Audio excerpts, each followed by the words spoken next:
Las alumnas Gabriela Escobar Segura, María del Consuelo Ramírez Martínez, del cuarto semestre de Psicología de la Universidad Popular Autónoma de Veracruz, UPAV, presentan las 5 etapas del desarrollo psicosexual de Sigmund Freud.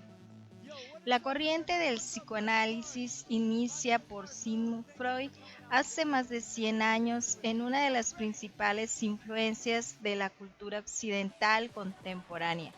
Si sus teorías sobre el funcionamiento del inconsciente han servido como influencia en muchas áreas de las humanidades y el arte, no es menos cierto que buena parte de sus planteamientos tienen que ver con la sexualidad humana. La sexualidad según Freud. Para Freud, la sexualidad humana es una de las principales vertientes de la energía vital que mueve el comportamiento del ser humano.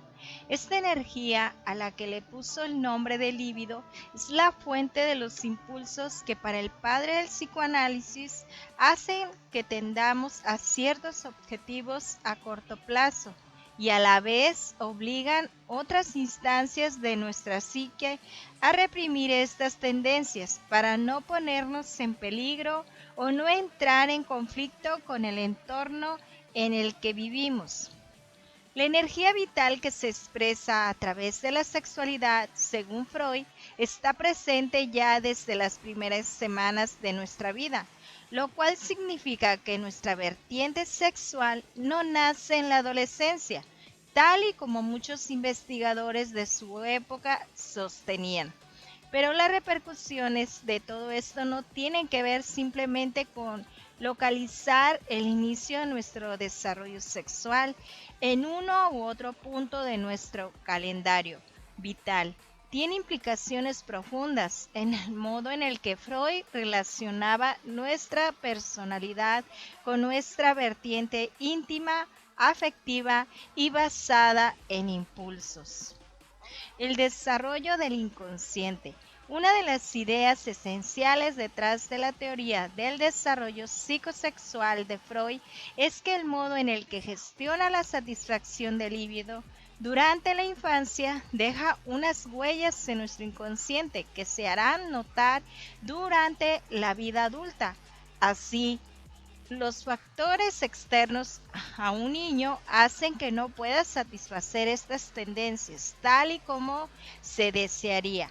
Por ejemplo, a causa de las reprimendas de sus padres, esta angustia se traduce en una fijación que tiene que ver con ideas relacionadas a una zona erógena en concreto, que no tiene que estar en el área genital.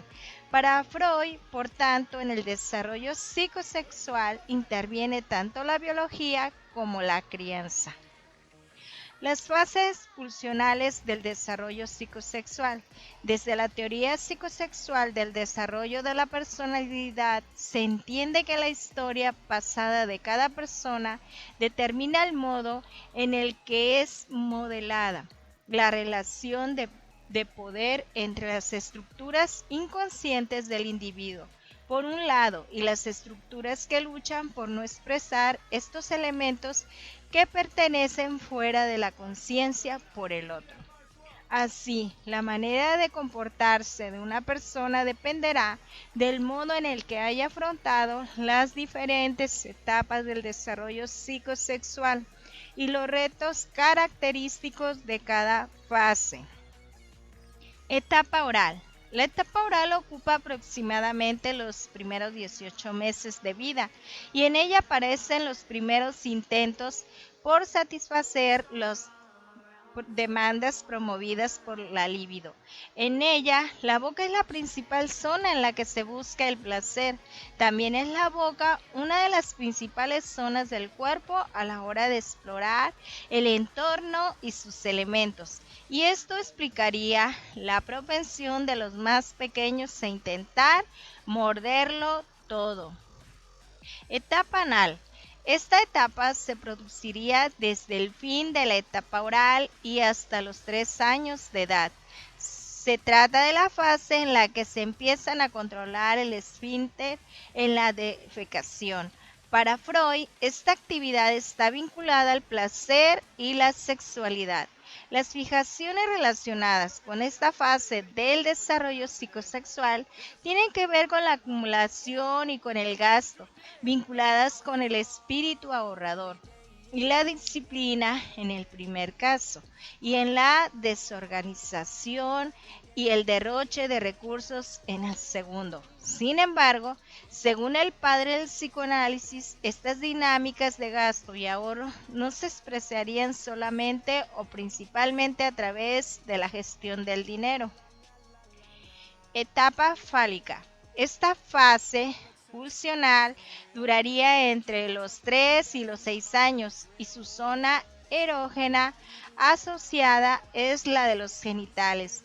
De este modo, la principal sensación placentera sería la de orinar, pero también se originaría en esta fase el inicio de la curiosidad por las diferencias entre hombres y mujeres, niños y niñas, empezando por las evidentes disimilitudes en la forma de los genitales y terminando en intereses, modos de ser y de vestir. Freud relacionó esta fase con la aparición del complejo de Edipo, en el que los niños varones se sienten atracción hacia la persona que ejerce el rol de la madre y sienten celos y miedo hacia la persona que ejerce el rol de padre. Etapa de latencia. Esta fase empieza hacia los 7 años y se extiende hasta el inicio de la pubertad. La etapa de latencia se caracteriza por no tener una zona erógena concreta asociada y, en general, por representar una congelación de las experimentaciones en materia de sexualidad por parte de los niños, en parte a causa de todos los castigos y amonestaciones recibidas.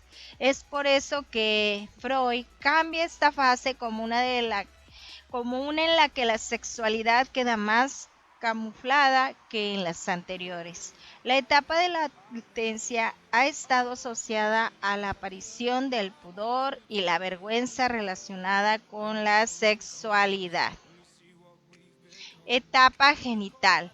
La etapa genital aparece con la pubertad y se prolonga en adelante. Está relacionada con los cambios físicos que acompañan a la adolescencia.